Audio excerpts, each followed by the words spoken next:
On today's episode, we're going to do 3 reviews here. They're all Japanese promotions. I'm sure everybody loves it. Let's call this the Japanese edition, okay?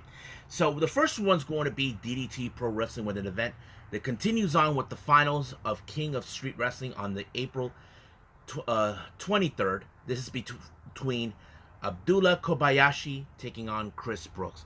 Now, you wouldn't believe what took place because it was so nuts. But of course, we got this one. I wasn't planning on doing this, but I did it anyway because I know many of you might like Stardom. Yes, so Stardom recently had one of their events this past weekend on the 23rd of April as well, which is in Kobe. This one features the main event, the Artist Championships being on the line. Now, the Cosmic Angels were the previous title holders before Himepoi, members of DDM, took those titles from them. But however, Himepoi are on the verge of breaking their records, and can Cosmic Angels break that record, try to stop them, or will Himepoi continue to prove their dominance? But also we got some New Japan Pro Wrestling with more on Golden Fight Series. I'm so excited for this one because it features the Never Openweight 6-man tag team championships on the line between Tanahashi and God taking on the members of House of Torture. And our main event features Taichi putting the KOPW championship on the line against Shingo Takagi. We're also got some news updates that we're willing to share regarding the daughter of a former WWE superstar, Santino Marella. We even got information for the upcoming AAA Triplemania event that features a very interesting tag team match. Of course, more information on the annual CyberFight Festival taking place in Saitama, Japan. And a reminder for everyone for Stardom's upcoming press conference coming up soon. So, let's get ready for another episode of Deleted Wrestle Zone.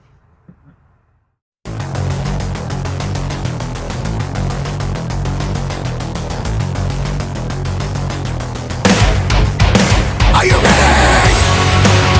Get up, get up! Get up, get up! Get up, get up! Get up, get up! Get up, get up! Get up, get up!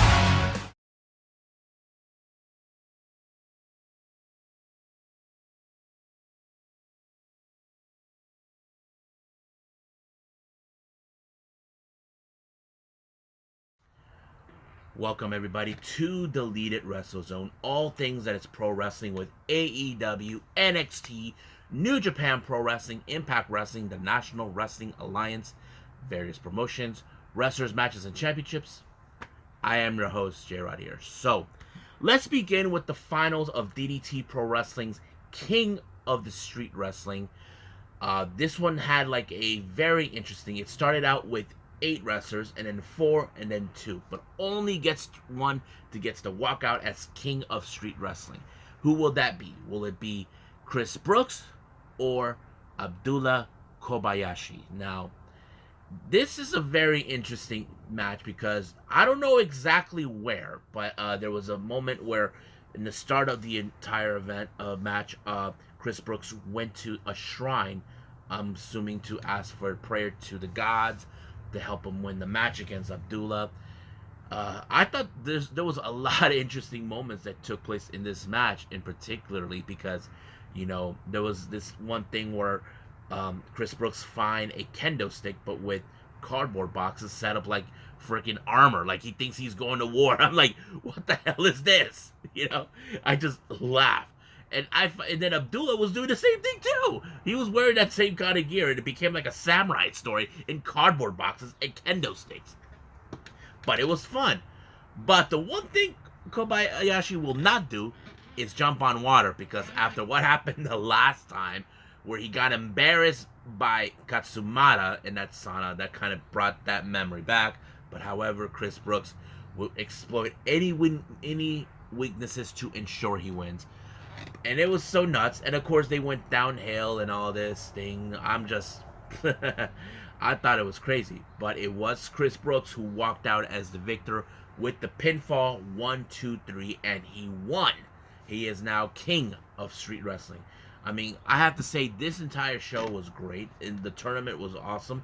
I hope they do more things like this because this is unique. I mean, DDT has a unique type of wrestling that many people here in the States would say it's weird, but to me, I like it. It doesn't matter. Everybody has a flavor. That's what I like about it. Now, if you guys haven't seen it, you can watch it at watchprowrestling.live. They have all 3 days shows. It starts out with 8 wrestlers, then 4, then 2. So you guys can check it out. Now, I believe it's time for me to move on with the next review, which is Stardom.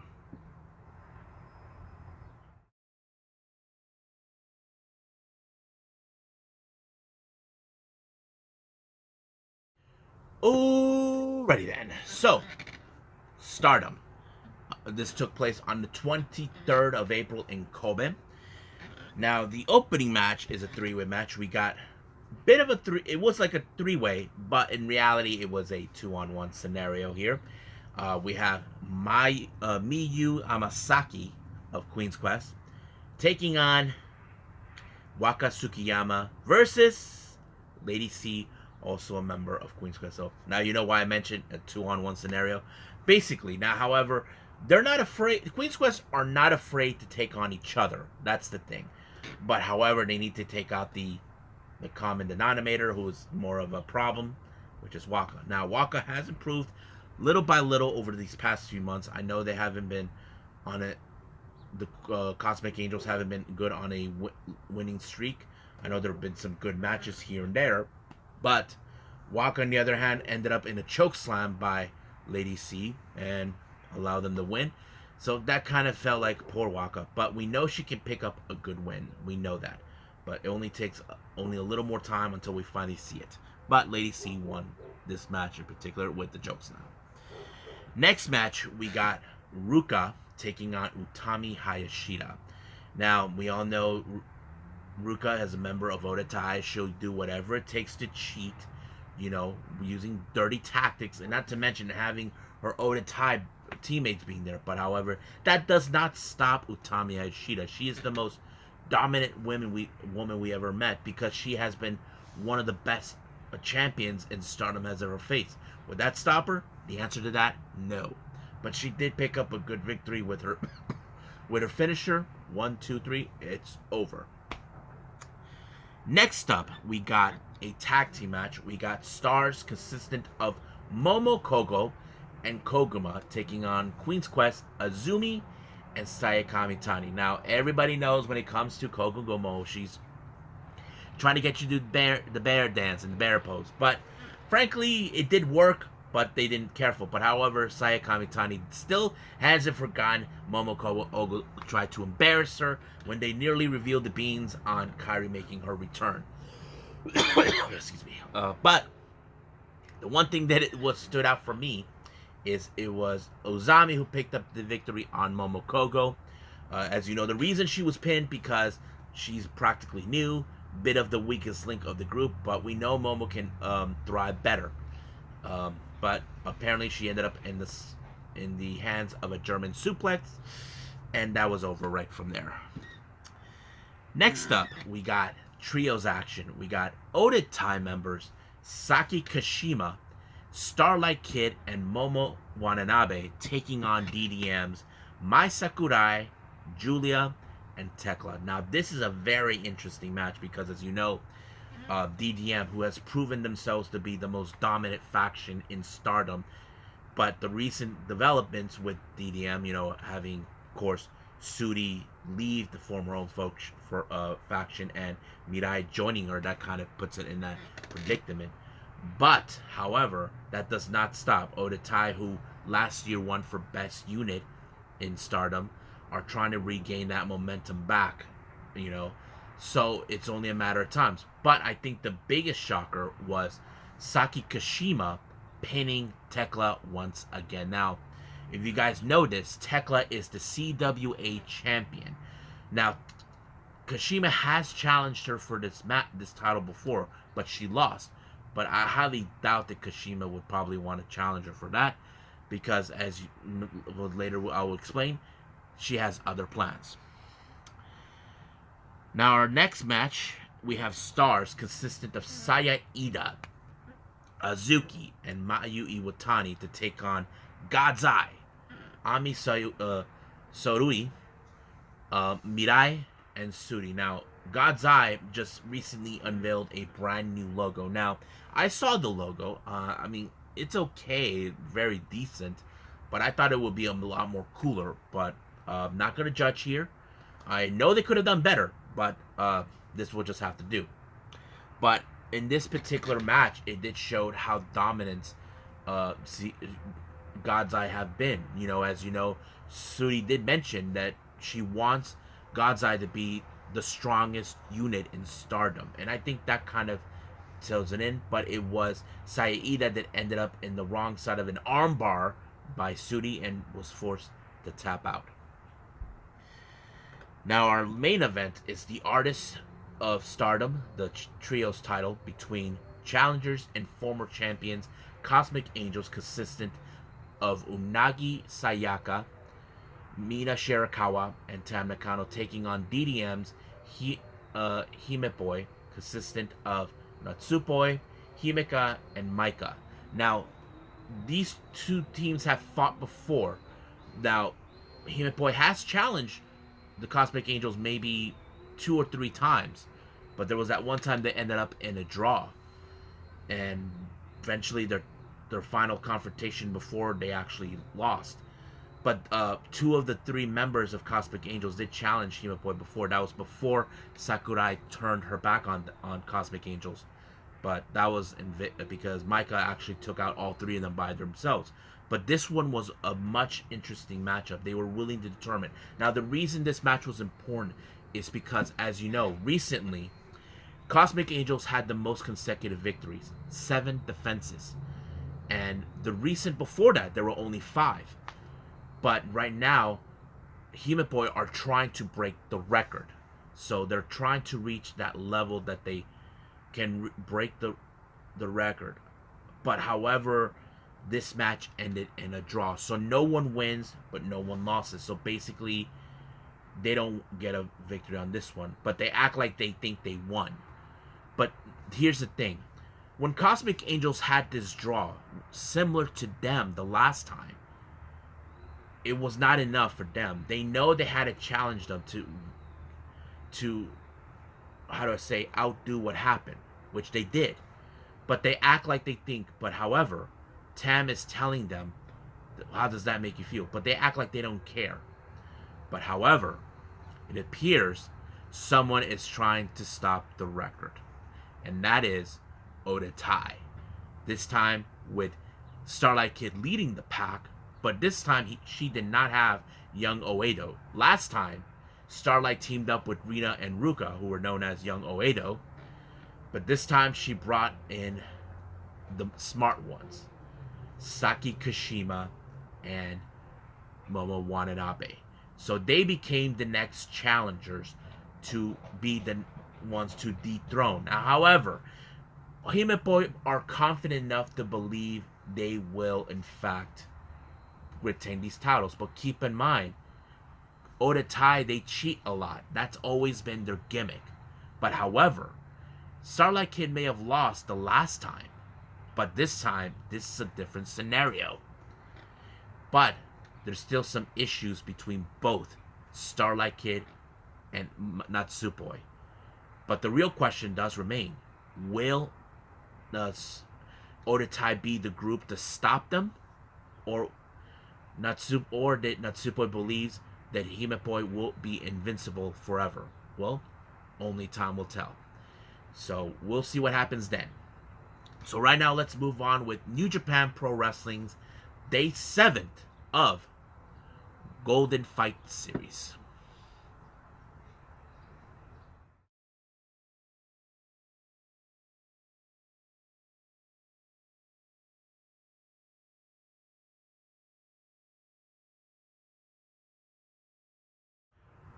Okay, so we got more on New Japan Pro Wrestling's Golden Fight Series. Now, there has been some shows I haven't seen due to the fact that, you know, they were not posted on freaking the on demand or that, but it's okay. That's how it works. But right now, we get to see the ones that took place at this point. This one was day 7th on the 25th. Opening match, we have Yuto Nakashima teaming up with Tiger Mask to take on GBH, Hamna, and Makabe. Now, in this type of scenario, type of matches, we see Nakashima, who is the young lion. He's the weakest link of the bunch. Now, we know Tiger Mask, he can hold his own, but it was Hamna who took the advantage to take out Nakashima in order to win the match, which he did. So Hamna picked up a good victory on this one. Next up, we got Suzuki Goons in a trios action. We got sorry, Zack Sabre Jr., Doiki, and Yoshinobu Kanemaru taking on Rohi Oiwa and 6 or 9, who are the current IWGP Junior Heavyweight Tag Team Champions. Now, keep in mind, Kanemaru and Doiki has challenged them for this, but this match ended great with, of course, with Zack Sabre Jr. doing like a very interesting cross leg, putting his feet on Oiwa's neck to make him tap out, which he did. However, Doiki and Kanemaru made a good number on 6 or 9 to teach them a lesson that they are coming for their tag titles. So we'll see what happens then. Now, our next match, we have Bullet Club members Geto and Taichi Ichimori to take on Suzuki Gun members Taka Michinoku and El Desperado. Now, Taichi challenged Desperado for the IWGP Junior Heavyweight Championship. Now, these two guys do have a bit of a history. Their history is when Taichi was champion the first time, Desperado challenged him, but he lost. And now the roles are reversed. Taichi thinks that now he has the much better advantage since he has the most experience for this title. But we'll see what happens then. But it was, of course, Taka who suffered in the hands of Taichi Shimuri with a somewhat version of a DDT, and boom, it was over from there. But of course, Desperado will not forget that he knows that his title it's in danger by being invaded by Taichi Shimuri. Next up, we got the other members of Bullet Club, Chase Owens and Bella Fale, taking on Chaos's Bishamon, the former IWGP Tag Team Champions Yoshihashi and Hiroki Goto. Now, keep in mind, these two teams will be in a triple threat match. Even though the Bullet Club are not happy that these two are involved, they were trying to tell them, "Hey guys, you lost. Get in the back of the line." But it won't be that simple. Basically, United Empire will not back down from anybody. They don't care if it's two teams they have to go through, or 3, or 1,000. But it was more personal. But however, this match was overturned with Bullet Club when Balak Fale tried to use the bow staff from Yoshihashi, but accidentally hitting Yoshihashi in the crossfires. But however, this match ended with Chase Owens pinning Hiroki Goto, giving them a very good victory, but sending a message to champs, they'll be taking those titles from them. Next up, we got LIJ's Bushi, Hiromu, and Naito taking on Chaos, Yo, Yano, and Okada. Now, keep in mind, Yo has had enough of the BS with Hiromu. He tries to challenge him, and we know that Naito has an opportunity for the IWGP World Championship, and that kind of lets into the perfect storm. But however, it was Yano who actually took the fall because there was an excellent teamwork with all 3 members of LIJ, giving them a much bigger edge. So, LIJ won, but Naito is sending a direct message to Okada that he will take that title from him.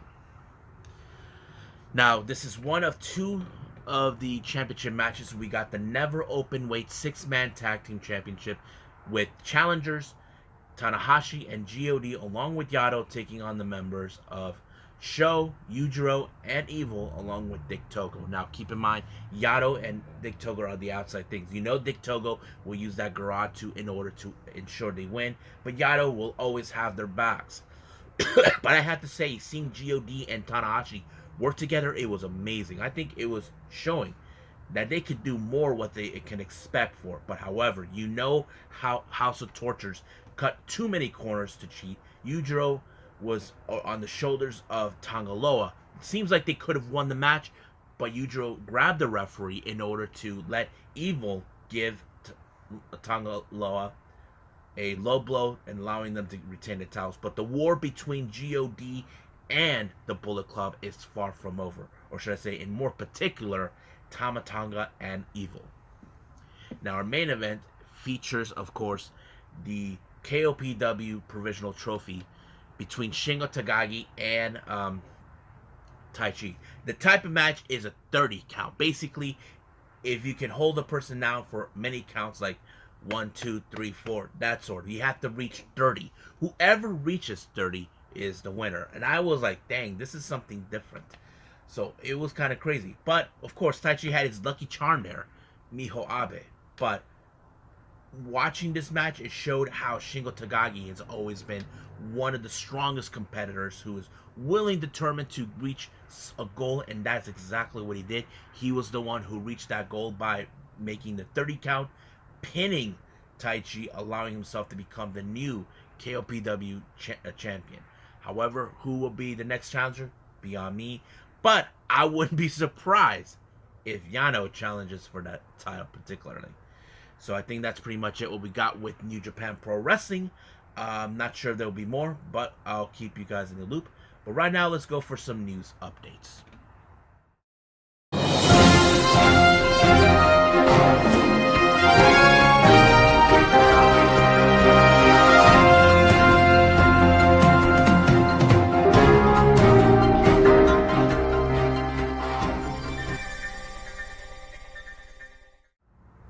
Okie dokie, so here are some of the news updates for everyone.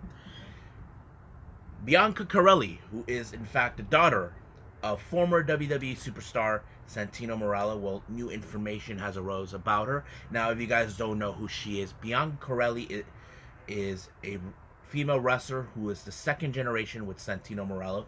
Now, recently, about a month ago in March, she got signed with WWE. There was talks that were doing that. However, there was a lot. Now, if you guys didn't know this, she did participate in 2013 in CCW, a promotion based out of Florida. And not to mention, last year, she participated in NWA Empower, which is an all-female pay-per-view produced by Mickie James. But there was a lot of talk that Bianca Carelli could be signed with WWE, and that's exactly what happened.